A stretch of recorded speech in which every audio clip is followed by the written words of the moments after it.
Life Audio. The Bible Study Podcast, episode 891. Today, the Bible Study Podcast continues a study of the intertestamental period and the book of 1st Maccabees, continuing on with chapter 4.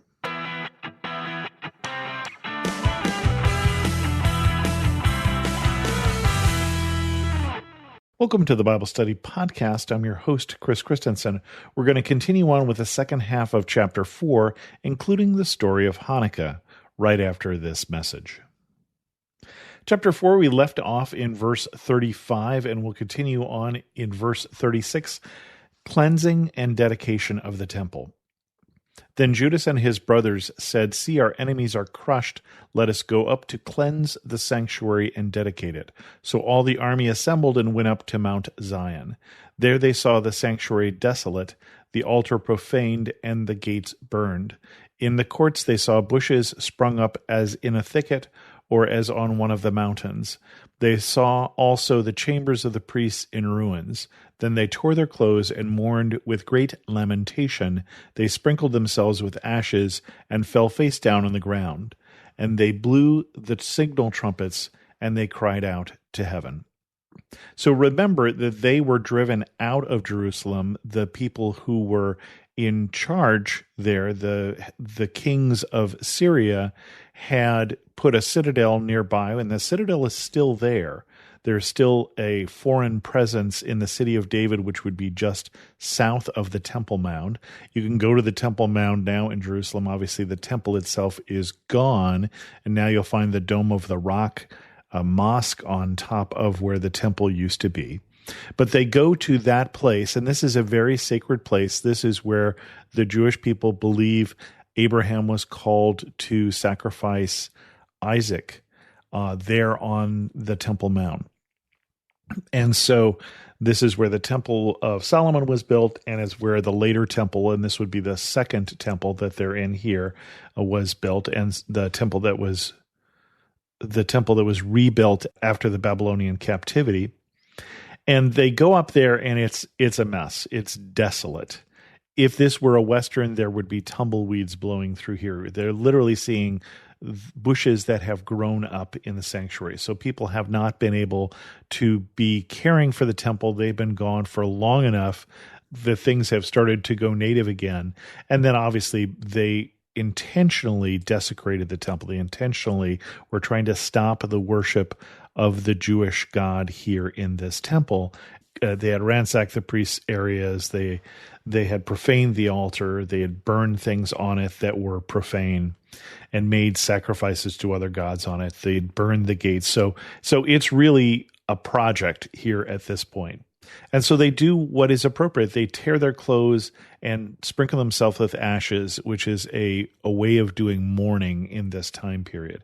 And so they're basically mourning for the destruction or the partial destruction of the temple. And then they blow the signal trumpets and cry out to heaven. And then continues on. Then Judas detailed men to fight against those in the citadel until he had cleansed the sanctuary. He chose blameless priests devoted to the law, and they cleansed the sanctuary and removed the defiled stones to an unclean place. They deliberated what to do about the altar of burnt offering, which had been profaned. And they thought it best to tear it down so it would not be a lasting shame to them that the nations had defiled it. So they tore down the altar and stored the stones in a convenient place on the temple hill until a prophet should come to tell them what to do with them. Then they took unhewn stones as the law directed and built a new altar like the former one. They also rebuilt the sanctuary in the interior of the temple and consecrated the courts. They made new holy vessels and brought the lampstand, the altar of incense, and the table into the temple. There they offered incense on the altar and lit the lamps on the lampstand, and these gave light in the temple. They placed the bread on the table and hung up the curtains. Thus they finished all the work they had undertaken. Now, it doesn't tell us how long this reconstruction project took, but remember, as it talks about in that first verse there in this section, they still have fighting to do. Not only will the Syrians come back, but also there's the people in the citadel right there.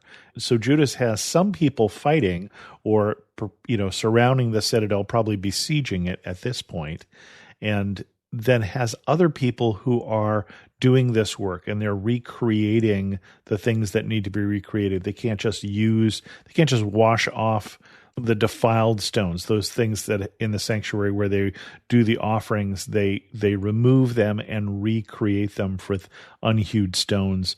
They clean up everything. They bring back in the things that they need for worship, like the lampstand, the altar of incense, and the table where I think the table is, as I recall, where some of the other offerings go to, like the first fruits and the grain offerings. And so they bring those back in. They bring in the lamps and the lampstands that give light to the temple. They place the bread on the table. They hung up the curtains, and now they have cleaned this up and are ready to start worship again in the temple. And it continues on.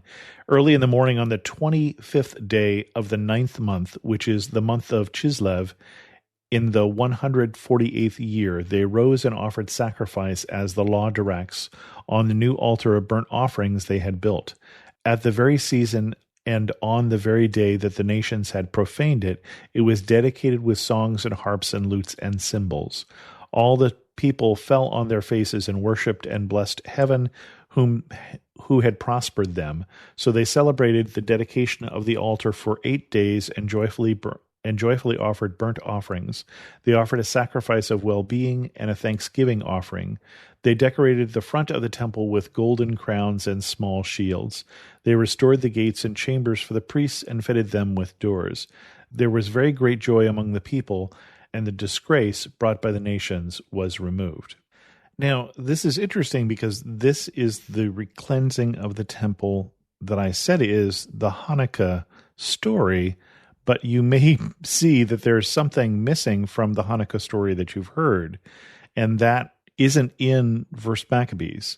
It's documented elsewhere in the Talmud. So the Talmud are these other collection of writings of Jewish scholars, of Jewish scribes and such. And specifically, there's a book called the Tractate Shabbat. And from 21b, it says, when they went to relight the temple's menorah, they found only a single vial of oil that had not been desecrated. The vial contained enough oil to last for just 1 day. However, miraculously, this small amount of oil burned for 8 days, the time that was needed to sanctify more oil for the menorah. So this is the story of Hanukkah, and this is when it happened, but this particular account makes no mention of that. I'm not going to say that means it didn't happen or whatever, but in the first Maccabees account, there is no mention of this oil miracle at this time. But this is what Hanukkah celebrates, is this rededication of the temple. Then Judas and his brothers and all the assembly of Israel determined that every year at that season the days of dedication of the altar should be observed with joy and gladness for 8 days, beginning with the 25th day of the month of Chislev. At that time they fortified Mount Zion with high walls and strong towers all around to keep the nations from coming and trampling them down as they had done before. Judas stationed a garrison there to guard it. He also fortified Beth Zur to guard it, so that the people might have a stronghold that faced Idumea. So first of all, they decide that we're going to continue to celebrate this every year. And if you've got friends who are Jewish, who are practicing, you will know that they do, in fact, continue to celebrate this every year in around the time of Christmas. It's a lunar calendar, so it moves around a bit. And that is something that they have continued to do. And we'll get into later on, a couple chapters from now, actually, I think in the 9th chapter, we're going to talk a little more about the connection between this time, and I mentioned the Sadducees and the Pharisees. We're going to get back to them because they come out of this time period, but not quite yet. And a lot of the things that are in current day Judaism come from this time period, including Hanukkah. They set up people, they fortify the walls, and they get ready because they're not done fighting for Jerusalem. They're not done fighting for their country. This war is not over with Syria yet. but we'll deal with that as we move forward next week. With that, we're going to end this episode of the Bible Study Podcast.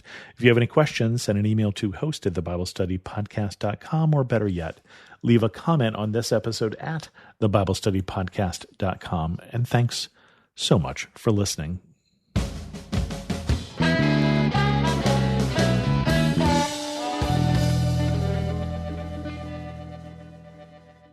I want to take just a second to thank the team at Life Audio for their partnership with us on this podcast. If you go to lifeaudio.com, you'll find dozens of other faith-centered podcasts in their network.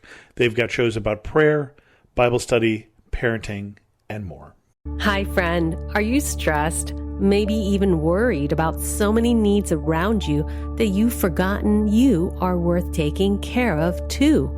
Well, I'm Bonnie Gray, the host of Breathe, the Stress Less podcast. I want to invite you to join me as I share practical tips based on science, inspired by God's Word, to help you spark joy and restore God's peace and love to your soul. Subscribe now and go to lifeaudio.com.